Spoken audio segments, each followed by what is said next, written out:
தொடர்ந்து இந்த நிகழ்ச்சிகளை பங்கெடுத்து இந்த நிகழ்ச்சிக்கு பெருமை சேர்த்திருக்கிற இந்த துண்டு அறிக்கையிலே இடம்பெற்றிருக்கிற கழகத்தின் விலை மதிக்க முடியாத நிர்வாகிகளே, நிறைவாக நன்றி உரையாற்ற இருக்கிற சக்கரவர்த்தி அவர்களே, எனக்கு முன்னால் மிக அற்புதமாக உரையாற்றி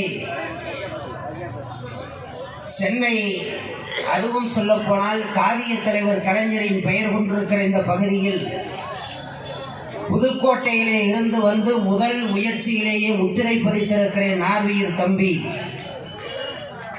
இந்த கழகத்திற்கு கிடைத்துவிட்ட சொற்போர் சீதனம் என் இளைய தம்பி தமிழ் இளையன் அவர்களே,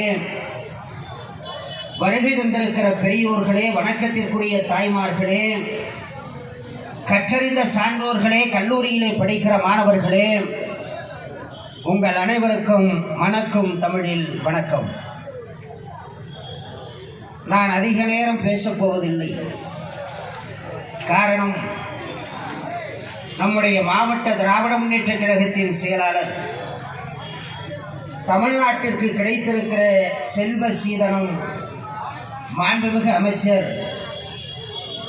நம் உள்ளத்திலே கல்வெட்டாய் பதிந்திருக்கிற நன் மாசு அவர்கள், நான் குறைந்த நேரமே பேசுகிறேன் என்று சொல்லி தலைப்பு செய்தியாகவே கழகத்தின் சாதனைகளை உங்களுக்கு பந்தி வைத்து விடைபெற்றிருக்கிறார்.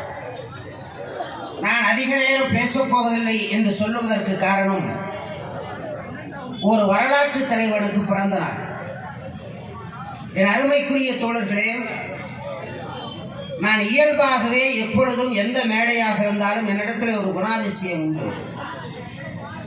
நான் இந்தியாவினுடைய தலைமை அமைச்சராக இருக்கிற மோடியை, தமிழ்நாட்டினுடைய எதிர்க்கட்சி தலைவராக இருக்கிற எடப்பாடியை, இங்கே கூட நம்முடைய வட்டக்கழகத்தின் செயலாளர் ஆரம்பத்தில் பேசுகிற போது சொன்னாரே, அத்தனை தலைவர்களையும் நான் எந்த மேடையாக இருந்தாலும், எந்த நேரமாக இருந்தாலும், எந்த சூழ்நிலையாக இருந்தாலும் நான் யாரையும் கேவலப்படுத்துவதில்லை.